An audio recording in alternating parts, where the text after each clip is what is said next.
یہ جو اکثر جو بڑے لوگ ہیں نا، ان کے بچے پتہ ہے کیوں بگڑتے ہیں؟ ان کے بچوں کو بچپن میں وہ عزت مل جاتی ہے جو ان کے بڑوں کو بڑی محنتوں کے بعد ملی ہوتی ہے.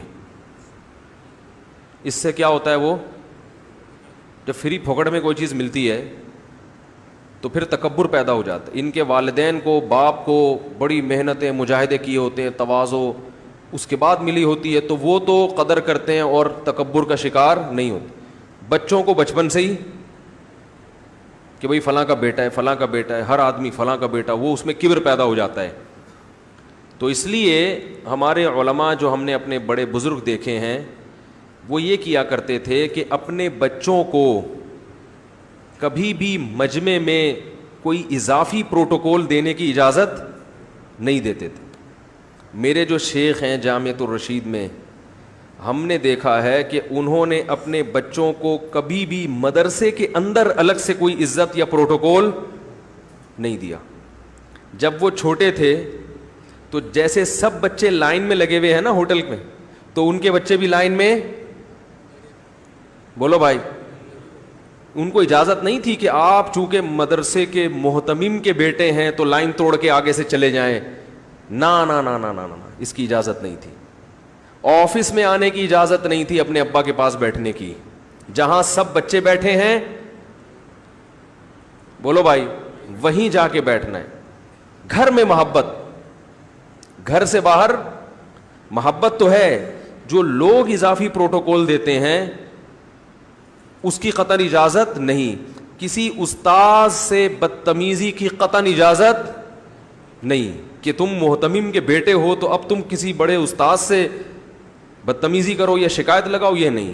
تمہیں اپنے استاذ کے سامنے یہ شو کرنا ہے کہ آپ ہمارے باپ ہیں اور ہم آپ کی روحانی اولاد ہیں. مجھے یاد ہے ہمارے جو محتمم تھے، جو میرے شیخ و مرشد ہیں، ان کے بیٹے نے ایک دفعہ گھر میں آ کے والدہ سے شکایت کی کہ قاری صاحب نے مجھ پہ ذرا سختی کی ہے، کچھ مارا ہوگا یا زیادہ ڈانٹا ہوگا، یا ڈانٹتے ہیں بار بار.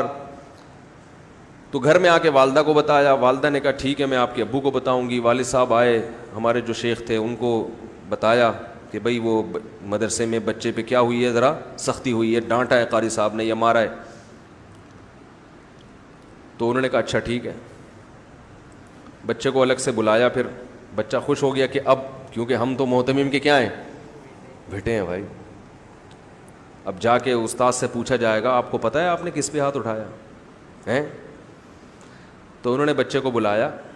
بچہ خوش تھا کہ ماشاءاللہ اب شکایت سنی جائے گی. بولا ہاں بیٹا کیا ہوا؟ بچے نے بتایا کہ قاری صاحب نے ایسے کیا. انہوں نے کہا بیٹا یہ ایک دفعہ آپ نے شکایت لگا دی استاذ کی، دوبارہ آپ کو اس شکایت کی اجازت نہیں ہے. اگر دوبارہ لگائی تو جتنا قاری صاحب نے مارا ہے اس سے ڈبل کون مارے گا؟ ٹھیک ہے. باقی وہ الگ سے ٹریس کر رہے ہیں، کیمرے لگے ہوئے سب کچھ، کہ ایسا تو نہیں واقعی بچوں پہ ظلم ہو رہا ہو. بچے کو اجازت نہیں ہے کہ وہ استاذ کی. اسی طرح میں آپ لوگوں سے بھی کہتا ہوں، بچوں کو استاذوں کی شکایت کی اجازت مت دیا کرو. تکبر پیدا ہوتا ہے، بگڑتے ہیں. خود سے ٹریس کرتے رہا کرو قاریوں کو، استاذوں کو، کہ کیا کیا سختی تو نہیں کر رہے. ایسا نہ ہو مار پیٹ، وہ جلاد بنے ہوئے ہوں، چنگیز خان بنے ہوئے ہوں، تو ظلم کی تو بہرحال اجازت نہیں ہے نا.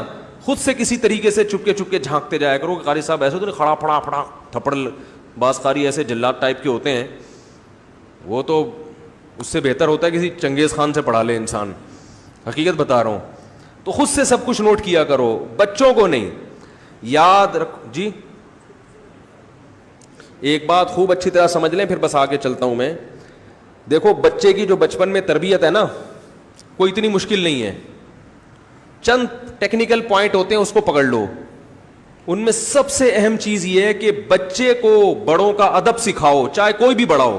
اسے کسی بڑے کے ساتھ بدتمیزی مت کرنے دو. بس یہ صفت اس کے اندر پیدا ہو گئی، پھر اگر کوئی عیب ہے بھی تو وہ انشاءاللہ بعد میں دور، بولو بھائی، ہو جائے. بس اتنا سکھا دو کہ ادب، یہ علماء ہے ان کا ادب کرنا ہے، یہ استاذ ہے ان کا ادب کرنا ہے، یہ امی ہے ماں ہے اس کا ادب کرنا ہے، اس کے سامنے زبان نہیں چلانی. اور ماں سکھا دے یہ باپ ہے اس کا، میں تو نہیں کرتی مگر تم نے ادب ٹھیک کرنا ہے اس کا.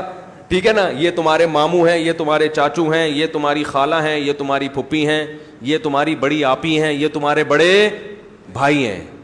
اتنا اگر اس کو سکھا دیا نا کہ ان کے خلاف کمپلین برداشت. میں نے دیکھا ہے گھر میں بچہ ماں سے بدتمیزی کر رہا ہے, باپ خاموش ہے. بھائی اس کو سکھاؤ, کیوں کر رہے ہو ماں سے بدتمیزی؟ باپ سے بدتمیزی کر رہا ہے تو ماں خاموش ہے. تو بدتمیز بن گیا, اس میں یہ والا کانفیڈنس پیدا ہو گیا نا, پھر وہ آپ کو بیچ کے کھا جائے گا. سمجھ میں آ رہی ہے بات؟ وہ تھوڑے دنوں میں کیا کرے گا, وہ بولے گا ابا تمیز سے زندگی گزارنی ہے تو گزارو. پھر ابا ساری زندگی بچے کے سامنے تمیز سے زندگی. یہ جو گھروں میں ابا بچوں سے خوش ہوتے ہیں نا, اکثر یہ وہ ابا ہوتے ہیں جو اپنے آپ کو ابا سمجھتے ہی نہیں ہیں, جو اپنی گھر میں چلاتے ہیں ہی نہیں. وہ بچوں کے سامنے ہتھیار ڈال کے بیٹھے ہوئے ہوتے ہیں کہ جیسے میرا بیٹا کہے گا میں ویسے کروں گا. وہ گھر اچھے ہیں جہاں باپ نے یہ شو کیا اولاد کے سامنے کہ میں باپ ہوں, میری چلے گی, وہاں پھر باپ کے ساتھ برا سلوک شروع ہو جاتا ہے, ماں کے ساتھ بھی باپ کے ساتھ بھی. تو ادب تمیز بچے کو لازمی سکھاؤ. علماء کی برائی کرتا ہے, بزرگوں کی برائی کرتا ہے, ایسے کلپ مت سننے دو جن کے لب و لہجے میں کیا ہے, بدتمیزی ہے.